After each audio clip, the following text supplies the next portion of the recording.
Salut tout le monde, nous sommes en février 2020 et 2020 est une année bissextile. Nous gagnons donc une journée en ce plus court mois de l'année. Mais qui donc a eu cette drôle d'idée de rajouter un 29 février certaines années? Il se trouve que ce serait la faute des Romains. Restez avec moi, nous allons voir ceci plus en détail. Leap years, no, they don't happen all the time, but neither do presidential elections, but people don't freak out when oh, it's a presidential election year, it's rare. No, it's every 4 years. Chill out. Qu'est-ce qu'une année bissextile? La question a été posée à Neil deGrasse Tyson en 2016. L'astrophysicien explique comment fonctionne le principe de ces années bissextiles. We on Earth, as we orbit the sun, we know how to calculate a year. It's how long it takes to come back to where you were. That's a year. But it turns out, if you cut the number of days we live into the year, it doesn't divide evenly. So there's not an even number of days in the time it takes Earth to go around the sun. L'année bissextile sert à compenser la différence entre l'année calendaire de 365 jours et l'année solaire d'environ 365,25 jours. L'année solaire correspond au temps mis par la Terre pour effectuer un tour complet autour du Soleil. Puisque cette année solaire est d'environ 365 jours plus un quart, un 29 février est ajouté tous les 4 ans. Mais avec ce système, il y aurait une journée de trop tous les 100 ans. En effet, une année solaire dure 365,24 219 jours, soit un peu moins de 365,25. Every 100 years, you take out the leap day that would have otherwise been there.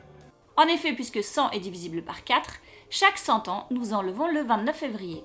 Par conséquent, l'an 1900 n'était pas une année bissextile, ni 1800, ni 1700. Mais en corrigeant ce problème tous les 100 ans, on se retrouve encore avec un autre obstacle, il faut alors remettre un 29 février. C'est ce qui se passe tous les 400 ans.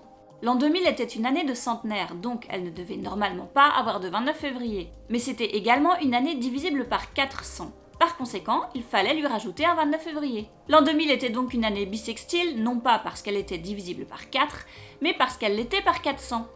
Ces conditions un peu compliquées correspondent à notre calendrier grégorien qui a été conçu en 1582. Revenons donc sur l'histoire de ce calendrier.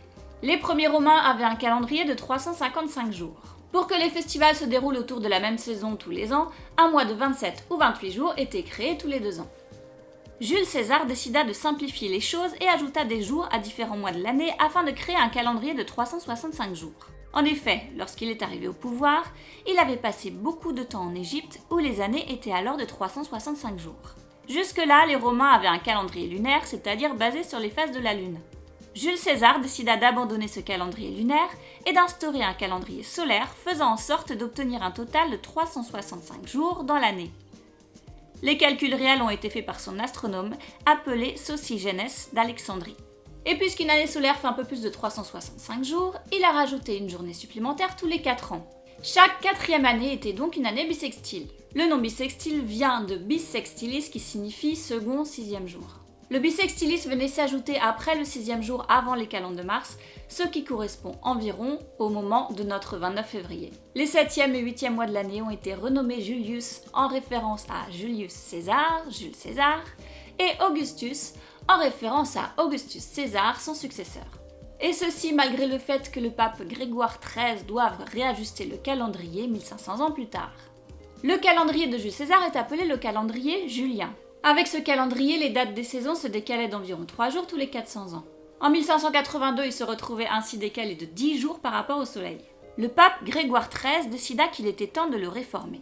Les savants mirent donc au point un calendrier beaucoup plus précis. Tout en conservant les années bissextiles instaurées par Jules César, ils firent quelques ajustements. Le calendrier grégorien, celui que nous utilisons encore aujourd'hui, fut donc instauré en 1582. Et afin de supprimer le décalage d'une dizaine de jours, le 15 octobre 1582 succéda directement au 4 octobre de cette même année. Le calendrier grégorien qui prend en compte une année de 365,2425 jours n'est toujours pas suffisamment précis. De nos jours, une seconde est ajoutée ou retranchée de temps en temps afin de régler ce problème. D'autant plus qu'à cause de la Lune, la vitesse de rotation de la Terre diminue au fil du temps. En 1972, une première seconde intercalaire a ainsi été ajoutée. La plus récente date du 31 décembre 2016. 37 secondes intercalaires ont été rajoutées depuis le début. That's the story of the calendar. You asked, okay? I was sitting here minding my own business, and you had to ask about the calendar and the leap day. Voilà, c'était l'histoire de notre calendrier grégorien et de cette fameuse année bissextile. Merci à tous d'être restés jusqu'au bout. Vous pouvez consulter l'article correspondant à cette vidéo sur mon blog lafilledanslalune.fr. Vous retrouverez le lien en bas dans la description de cette vidéo. Allez, je vous donne rendez-vous le mois prochain pour une prochaine vidéo. À bientôt!